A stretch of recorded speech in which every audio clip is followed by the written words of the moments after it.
ஞானம்னா என்ன, அறிவுனா என்ன? நிறைய பேருக்கு இந்த கேள்வி இருக்குது. ஆனால் அந்த கேள்விக்கான முழு விளக்கமோ தெளிவோ எங்கே இருக்குதுன்னு நிறைய பேருக்கு தெரியல.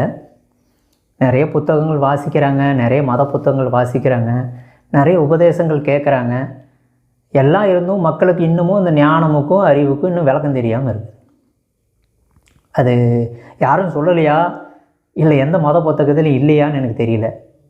ரொம்ப ரொம்ப ரொம்ப சிம்பிளாகவே தெளிவாகவே மத புத்தகங்கள்லையும் பல கருத்துக்கள்லையும் சொல்லியிருக்கிறாங்க.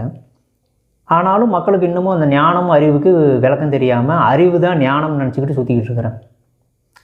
நாம் ஆன்மீக பாதையில் பயணித்த வரைக்கும் இந்த குழப்பம் இருந்துச்சு.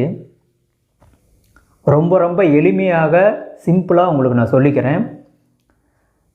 ஞானம் என்பது உள்முகமாக பயணித்து தெரிந்து கொள்ளக்கூடிய ஒரு விஷயம். அறிவு என்பது வெளிமுகமாக நீங்கள் தேடி தெரிந்து கொள்ளக்கூடிய விஷயம். உள்முக பயணத்தில் உங்களுக்கு இறைவன் கொடுக்கக்கூடிய விஷயம்தான் ஞானம். வெளிமுக பயணத்தில் உலகம் கொடுக்கக்கூடிய அறிவுதான் அறிவு. இதை எப்படி இன்னமும் நீங்கள் ஷார்ட்டாக புரிஞ்சுக்கலாம் அப்படின்னா, வெளியில் இருக்கிற விஷயங்கள் எல்லாமே ஏதோ ஒரு வகையில் நீங்கள் பார்த்து படித்து தெரிஞ்சுக்கிறது, புரிஞ்சுக்கிறது, உங்களுடைய விருப்பத்துக்கு ஏற்றபடி அதை நீங்கள் பதிவு செய்து வச்சுக்கிறது. ஆனால் உள்ளிருந்து வர விஷயம் எப்படின்னா, டைரெக்டாக காடுகிட்டேருந்து இறைவன்கிட்டருந்து வர விஷயம். இதை நீங்கள் யூகிக்கவே முடியாது. உங்கள் பிடிச்சிருக்கிற விஷயம்னு நினச்சிட்டுலாம் நீங்கள் ஃபோர்ஸ் பண்ண முடியாது. வர்றது அப்படியே ஞானமாக வந்துடும். ஆன்மீகத்தில் உயர்ந்த கட்டத்தை அடைஞ்ச குருமார்கள் அனைவருக்குமே இந்த சிமிலாரிட்டிஸ் இருக்கும். அனைவருக்குமே இந்த ஞானம் அப்படிங்கிறதுல ஒரு தொடர்பு இருக்கும். சித்தர்கள் 18 சித்தர்கள் சொன்ன கருத்துக்களிலுமே ஒரு தொடர்பு இருக்கும். மற்ற எல்லா மகான்களும் சொன்னதுலேயும் இதில் ஒரு தொடர்பு இருக்கும். அதனால் ஒவ்வொரு மதங்களில் இருக்கிற மத புத்தகத்திலையும் இதில் ஒரு தொடர்பு இருக்கும். எல்லாமே அன்பை தான் போதிக்கிறது, அருளை தான் போதிக்கிறது, இறைத்தன்மையை தான் போதிக்கிறது, ஒற்றுமையை தான் போதிக்கிறது. எல்லா மதமும் அதை தான் போதிக்கிறது. ஆனால் வெளியிலே நீங்கள் அதை எடுத்துக்கொண்டு வரும் பொழுது உங்களுடைய சுயநலத்திற்காக, உங்களுடைய கட்டுப்பாடுகளுக்காக மதமாக்கி அது உங்கள் தத்துவத்துக்கு ஒத்து போகிற அளவிற்கு நீங்கள் கொண்டு போய் அறிவில் கொண்டு போயிட்டீங்க. என்றைக்கு மதம் என்ற ஒன்று அறிவு சார்ந்து சிந்திக்கப்பட்டு எடுத்துக்கொள்ளப்பட்டதோ அது பாசிசமாக மாறிவிட்டது, மதவாதமாக மாறிவிட்டது, மதம் பிடித்து விட்டது. என்றைக்கு இறை தத்துவத்தோடு அதை எடுத்துக்கொள்கிறீர்களோ அப்பொழுதுதான் அது சரியான இறை மதமாக இருக்கும். மதம் என்பதே ஒரு வழி, ஒரு பாதை. அந்த வார்த்தைக்கு ஒரு பாதை என்று அர்த்தம். இறைவனை தேடி போகிற ஒரு பாதை. அதை கொச்சைப்படுத்தும் அளவிற்கு உண்டாக்கி வைத்திருக்கிறது மதத்தை எடுத்துக்கொண்டவர்களுடைய கையில் இருக்கிறது. ஆகவே தான் இப்பொழுது மதம் சார்பற்ற முறைகள் நிறையா வந்து கொண்டு இருக்கிறது. நாமுமே இந்த மதம் சார்ந்து இல்லாமல் மதத்திற்கு அப்பாற்பட்டு இருக்கக்கூடிய தத்துவ ரீதியாக இறைவனை ஒழுங்காக பிடித்து கொண்ட ஆத்மாக்களை நாங்கள் கூட்டி சேர்க்கிறோம். இறை தத்துவத்தை உணர்ந்த ஆத்மாக்களை நாங்கள் அழைக்கிறோம் ஆன்மீக பயணத்திற்கு. ஸோ இப்பொழுது இந்த ஞானம் அறிவு அப்படிங்கிறதற்கு நான் சொன்ன கருத்து உங்களுக்கு புரிஞ்சிருக்குன்னு நினைக்கிறேன். என்றைக்கு நீங்கள் உள்முகமாக பயணித்து ஒரு உண்மையை, சத்தியத்தை நீங்கள் உணர்கிறீர்களோ, பிரபஞ்சத்தையும் இறை ஆற்றலையும் உணர்கிறீர்களோ, இயற்கை உணர்கிறீர்களோ, அப்பொழுதே உங்களுக்கு ஞானம் கிடைக்கும். வெளிமுகமாக பயணித்து பல புத்தகங்களை படித்து விட்டு கரைத்து அது கக்குவதனாலே உங்களுக்கு ஒன்றும் கிடைக்கவே கிடைக்காது.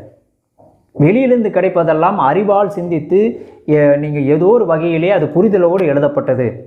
இந்நாள் வரைக்கும் அந்த அறிவு என்பது வெளிமுகமாக தேடலில் தான் விஞ்ஞானம் சென்று கொண்டு இருக்கிறது.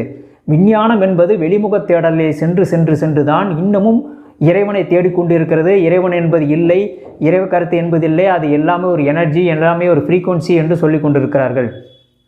ஆனால் அதற்கு அப்பாற்பட்ட சித்தர்கள் எப்பொழுதோ இதுக்கான எல்லா விளக்கமும் கொடுத்து விட்டார்கள். இறைவன் என்பது நம்மளுக்குள்ளே இருக்கிறார். இதைத்தான் இயேசு கிறிஸ்து சொல்லுகிறார், தேவனுடைய ராஜ்யம் உங்களுக்குள்ளே இருக்கிறது என்று சொல்லுகிறார். நமக்குள் இருக்கும் இறைத்தன்மையை உணர்ந்தாலே மற்ற அனைத்திலும் இருக்கும் இறைத்தன்மையை நீங்கள் உணர்வீர்கள். இறைவன் எங்கிருக்கிறார் என்பதையும் நீங்கள் உணர்வீர்கள்.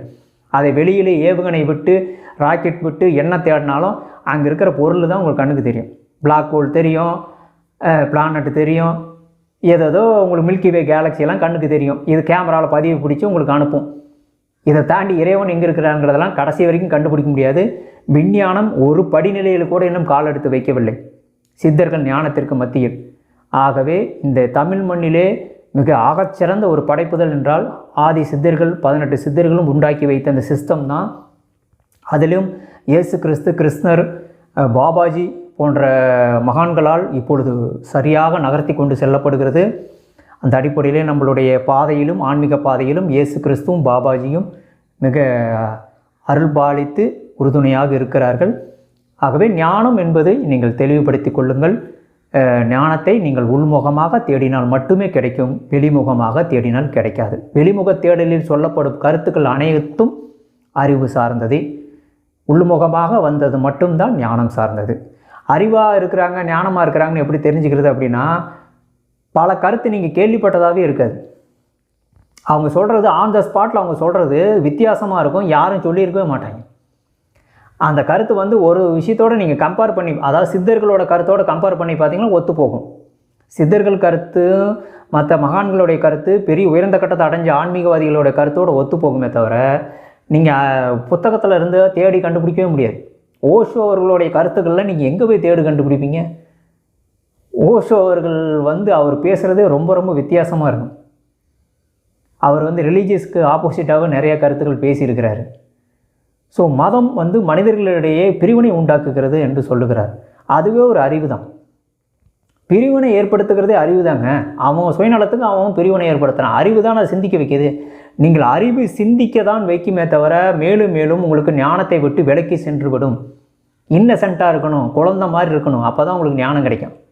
ரொம்ப ரொம்ப இன்னசென்ட்டாக இருக்கணும், அப்பாவி மாதிரி இருந்தீங்கன்னா தான் உங்களுக்கு இறைவன் அதை கொடுப்பார். நீங்கள் மனம் திரும்பி சிறு பிள்ளைகளைப் போல ஆகாவிட்டால் பரலோக ராஜ்யத்தில் பிரவேசிக்க முடியாதுங்கிறார். பரலோக ராஜ்யம்னா என்ன நினைக்கிறீங்க? பிரபஞ்சம்.